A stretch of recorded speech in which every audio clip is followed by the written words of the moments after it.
Guys, welcome back to my channel. I hope ನೀವೆಲ್ಲ ತುಂಬ ಚೆನ್ನಾಗಿದ್ದೀರಾ ಅಂತ ಅನ್ಕೊತ ಇವತ್ತಿನ ವ್ಲಾಗ್ ಸ್ಟಾರ್ಟ್ ಮಾಡೋಣ. ಇವತ್ತಿನ ವ್ಲಾಗ್ ಏನು ಅಂದರೆ, ನಾವು ನಮ್ಮ ಅಪ್ಪನ ಮನೆ ದೇವ್ರಿಗೆ ಹೋಗ್ತಾ ಇದ್ದೀವಿ. ಸೊ ಕಾಲಭೈರವ ಆದಿಚುಂಚನಗಿರಿ. ಸೊ ಅಲ್ಲಿ ನಾನು ನನ್ನ ಮಗಂಗೆ ಮುಡಿ ಕೊಡೋಕೆ ಹೋಗ್ತಾ ಇದ್ದೀವಿ. ಸೊ ನನ್ನ ಮಗನ ಜೊತೆ ನನ್ನ ತಮ್ಮನೂ ಮುಡಿ ಕೊಡ್ತಾನಂತೆ. ಬನ್ನಿ ನನ್ನ ವ್ಲಾಗ್ನ ಸ್ಟಾರ್ಟ್ ಮಾಡೋಣ. ಗೈಸ್, ಬೆಳಗ್ಗೆ ಎಷ್ಟೇ ಬೇಗ ಎದ್ರು ಲೇಟ್ ಆಗೋದಂತೂ ಫಿಕ್ಸು. ಯಾಕಂದರೆ ನಾವು 6 ಗಂಟೆಗೆ ಎದ್ದು ಆಲ್ಮೋಸ್ಟ್ ಮನೆಯಿಂದ ಹೊಂಡೋ ಅಷ್ಟರಲ್ಲೇ 9 o'clock ಆಗೋಯಿತು. ಹೋಯ್ತಾ ತುಂಬಾ ಬಿಸಿಲು ಸಹ ಬಂದುಬಿಡ್ತು. ನಮ್ಮ ಜೊತೆ ಇವತ್ತು ನಮ್ಮ ಅತ್ತೆ ಮಗ ಮತ್ತು ಅವನ ಮಗ ಇಬ್ಬರೂ ಜಾಯ್ನ್ ಆಗಿದ್ದರು ಚುಂಚನಗಿರಿಗೆ ಹೋಗೋಕ್ಕೆ. ನೀವು ನೋಡ್ಬೋದು, ಅವನಂತೂ ಫುಲ್ ತೀಟೆ, ನನ್ನ ಮಗನೂ ಏನು ಕಡಿಮೆ ಅಲ್ಲ. ಅವರಿಬ್ಬರು ಸೇರ್ಕೊಂಡಂತೂ ಫುಲ್ ಎಂಜಾಯ್ ಮಾಡಿಬಿಟ್ರು. ಬೆಳಗ್ಗೆ ಎದ್ದ ತಕ್ಷಣವೇ ಏನೂ ತಿಂಡಿ ಮಾಡೋಕ್ಕಾಗಲಿಲ್ಲ ಮನೆಯಲ್ಲಿ. ಹಂಗಂತ ಹೋಗೋ ದಾರಿಲಿ ಏನಾರ ಬ್ರೇಕ್ಫಾಸ್ಟ್ ಮಾಡ್ಕೊಂಡು ಹೋಗೋಣ ಅಂತ ಅಂದ್ಕೊಂಡ್ವಿ. ಸೊ ಹೋಗೋ ದಾರಿಲಿ ಶ್ರಾವಣ ಬೆಳಗೊಳದಲ್ಲಿ ಒಂದು ಹೋಟೆಲ್ ಇತ್ತು, ಅಲ್ಲಿಗೆ ಹೋದ್ವಿ. ಗೈಸ್, ಸೀರಿಯಸ್ಲಿ ತಿಂಡಿ ಒಂಚೂರು ಚೆನ್ನಾಗಿದ್ದಿಲ್ಲ, ಬಿಕಾಸ್ ಸಿಕ್ಕಾಪಟ್ಟೆ ಆಯಿಲಿ ಆಗಿತ್ತು. ಇಡ್ಲಿ ವಾಸ್ ಓಕೆ, ಬಟ್ ರವೆ ದೋಸೆ ಆಗಿರಲಿ, ಪೂರಿ ಆಗಿರಲಿ ತುಂಬಾ ಆಯಿಲಿ ಆಗಿತ್ತು.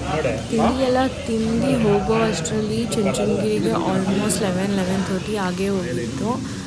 ಗೈಸ್, ನಾವು ಹೋಗಿದ್ದು ಈ ಸಂಡೇ, ಅಂದರೆ 26 ಜನವರಿ ಇತ್ತು. ಗವರ್ಮೆಂಟ್ ಹಾಲಿಡೇ ಇತ್ತು ಅಂತನೋ ಏನೋ ಗೊತ್ತಿಲ್ಲ, ಬಟ್ ತುಂಬಾ ರಶ್ ಆಗಿತ್ತು. ದೇವಸ್ಥಾನ ಆಗಲಿ, ಫಸ್ಟ್ ಹೋಯ್ತಿದ್ದಂಗೆ ನಾವು ಗಾಡಿ ಪಾರ್ಕ್ ಮಾಡಿ ಮುಡಿ ಕೊಡೋಕೆ ಹೋಯ್ತಿದ್ವಿ. ಇಲ್ಲಿ ನನ್ನ ಕಸಿನ್ ಮಗನೂ ನನ್ನ ಮಗನೂ ಬಿಟ್ಟು ಅಲ್ಲಾಡನೇ ಇಲ್ಲ. ಅವರಿಬ್ರು ಪಾಪ ಅವನಿಗೆ ಎತ್ಕೊಳಕ್ಕೆ ಆಯ್ತಿಲ್ಲ. ಎತ್ಕೋಬೇಡ ಕೊಡು ಅಂದರೂ ಅವ್ನು ಕೊಡೋಕೆ ರೆಡಿ ಆಗಿದ್ದಿಲ್ಲ. ಆ ಕಷ್ಟದಲ್ಲಿ ಎತ್ಕೊಂಡು ಹೋಗ್ತಾ ಇದ್ದ ಅವನು. ತುಂಬಾ ರಶ್ ಇದ್ದಿದ್ದ ಕಾರಣದಿಂದ ಮುಡಿ ಕೊಡೋ ರೂಮಲ್ಲಿ ಎಲ್ಲರನ್ನೂ ಬಿಡಲಿಲ್ಲ. ಸೊ ನಮ್ಮ ಕೈಲಿ ವೀಡಿಯೋ ಮಾಡೋಕ್ಕಾಗಲಿಲ್ಲ. ಆಮೇಲೆ ನೆಕ್ಸ್ಟ್ ಅಲ್ಲಿಂದ ಎಲ್ಲ ಮುಡಿ ಕೊಟ್ಟು ಸ್ನಾನ ಎಲ್ಲ ಮಾಡ್ಕೊಂಡು ನನ್ನ ತಮ್ಮನೂ ನನ್ನ ಮಗನೂ ದೇವಸ್ಥಾನದ ಕಡೆ ಹೊಂಟ್ವಿ. ತುಂಬ ರಶ್ ಇತ್ತು, ನೀವು ನೋಡ್ಬೋದು ವ್ಲಾಗಲ್ಲಿ. ಬಟ್ ಸೀರಿಯಸ್ಲಿ ಚುಂಚನಗಿರಿ ವ್ಯೂ ಅಂತೂ ಅಲ್ಟಿಮೇಟ್ ಆಗಿರುತ್ತೆ. ನನಗಂತೂ ತುಂಬಾ ಇಷ್ಟ. ಆ ಬೆಟ್ಟ ಗುಡ್ಡ ನೋಡೋಕ್ಕೆ ಏನೋ ಒಂಥರ ಚೆಂದ. ಇಲ್ಲಿ ನೋಡಿ, ಕಲ್ಯಾಣಿನೂ ಸಹ ತುಂಬಾ ಚೆನ್ನಾಗಿತ್ತು. ಬಟ್ ಅವರು ಏನೋ 200 rupees ಚಾರ್ಜ್ ಮಾಡ್ತಾಯಿದ್ದಾರೆ ಕಲ್ಯಾಣಿ ಪೂಜೆ ಮಾಡೋಕ್ಕೆ. ಸೊ ಹಾಗಾಗಿ ಯಾರೂ ಇದ್ದಿಲ್ಲ, ಫುಲ್ ಸೈಲೆಂಟ್. ನಾವಂತೂ ಅಲ್ಲೇ ಸುಮಾರು ಹೊತ್ತು ಕೂತಿದ್ವಿ. ಆ್ಯಕ್ಚುಲಿ ನನ್ನ ಕಸಿನ್ ನಮ್ಮ ಅಮ್ಮಂಗೆ ಹೆಲ್ಪ್ ಮಾಡ್ತಾಯಿದ್ರು. ಸೊ ನಾನು ಅವ್ರ ವೀಡಿಯೋನ ಕ್ಯಾಪ್ಚರ್ ಮಾಡ್ಕೊತಾ ಇದ್ದೆ. ಸೊ ಅಲ್ಲೇನೋ ಒಂಥರ ಸೈಲೆಂಟಾಗಿತ್ತು, ಯಾರೂ ಇದ್ದಿಲ್ಲ, ಜಸ್ಟ್ ನಾವೇ ಇದ್ವಿ. ನಾನಿಷ್ಟ ಅವ್ರ ಚಾರ್ಜಸ್ ಅಷ್ಟೊಂದೆಲ್ಲ ಇಡಬಾರ್ದು, ಯಾಕಂದರೆ ಪಾಪ ತುಂಬ ದೂರದಿಂದ ಜನಗಳು ಬರ್ತಾರೆ. ಸೊ ಪ್ರತಿಯೊಬ್ಬರಿಗೂ 200 rupees ಪೇ ಮಾಡಿ ಕಲ್ಯಾಣಿ ಪೂಜೆಗೆ ಬರೋಕ್ಕಾಗಲ್ಲ. ಕಲ್ಯಾಣಿ ಪೂಜೆ ಮುಗಿಸ್ಕೊಂಡು ನಾವು ದೇವಸ್ಥಾನ ಒಳಗಡೆ ಹೋದ್ವಿ. ಒಳಗಡೆ ಹೋಯ್ತಿದ್ದಂಗೆ ಎಷ್ಟೊಂದು ತಣ್ಣಗೆ ತಂಪಾಗಿ ಫೀಲ್ ಆಯ್ತಿತ್ತು ಅಂದರೆ, ಆ ವೈಬ್ ಏನೋ ಒಂಥರ ಚೆನ್ನಾಗಿರುತ್ತೆ ಅಲ್ವಾ ದೇವಸ್ಥಾನದಲ್ಲಿ. ನನಗೆ ಪರ್ಸ್ನಲಿ ತುಂಬ ಇಷ್ಟ ಆಗುತ್ತೆ. ನಾನು ನಿಮ್ಗೆ ಎಲ್ಲರಿಗೋಸ್ಕರ ದೇವ್ರ ಕ್ಲಿಪ್ಪಿಂಗು ತಗೊಂಡಿದ್ದೀನಿ.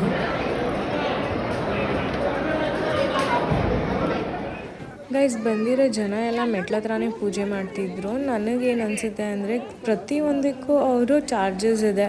ಲೈಕ್ ಗಂಗೆ ಪೂಜೆ ಮಾಡಿದರೆ 200 rupees ಏನೋ, ದೇವ್ರ ಹತ್ರ ಪೂಜೆ ಮಾಡ್ಸೋಕ್ಕೂ ದುಡ್ಡಿದೆ, ಕಾಯಿ ಹೊಡಿಯೋಕ್ಕೂ ಒಂದು 10 rupees ಏನೋ ಇದೆ. ಅದಕ್ಕೆ ಆಲ್ಮೋಸ್ಟ್ ಬಂದಿದ್ದ ಜನ ಎಲ್ಲ ಮೆಟ್ಲ ಹತ್ರನೇ ಪೂಜೆ ಮಾಡ್ತಾಯಿದ್ರು, ಅಲ್ಲೇ ಕಾಯಿ ಹೊಡಿತಾಯಿದ್ರು. ಸೊ ನಮಗೆ ಗೊತ್ತಾಗಲಿಲ್ಲ, ಯಾಕಂದರೆ ನಾವು ಕಾರಲ್ಲಿ ಬಂದ್ವಿ. ಸೊ ಹೋಗಬೇಕಾದ್ರೆ ಮೆಟ್ಲಿಂದ ಇಳ್ದೋಗೋಣ ಅಂತ ಇಳಿಬೇಕಾದ್ರೆ ನೋಡಿದಾಗ ಗೊತ್ತಾಯಿತು. ನಾವ್ಯಾರು ಪ್ರಸಾದ ತಿನ್ನೋಕೆ ಹೋಗಲಿಲ್ಲ, ಯಾಕೆ ಅಂದರೆ ಅಲ್ಲೇ ಪರ ಮಾಡ್ತಿದ್ರು ನಮ್ಮ ರಿಲೇಟಿವ್ಸ್. ಸೊ ಅಲ್ಲಿಗೆ ಹೋಗಿದ್ವಿ. ನನ್ನ ಕೈಲಿ ಎಷ್ಟಾಯಿತು ಅಷ್ಟೆಲ್ಲ ಕ್ಯಾಪ್ಚರ್ ಮಾಡಿದ್ದೀನಿ. ಈ ವ್ಲಾಗ್ ಇಲ್ಲಿಗೆ ಎಂಡ್ ಆಗುತ್ತೆ. Don't forget to subscribe to my channel.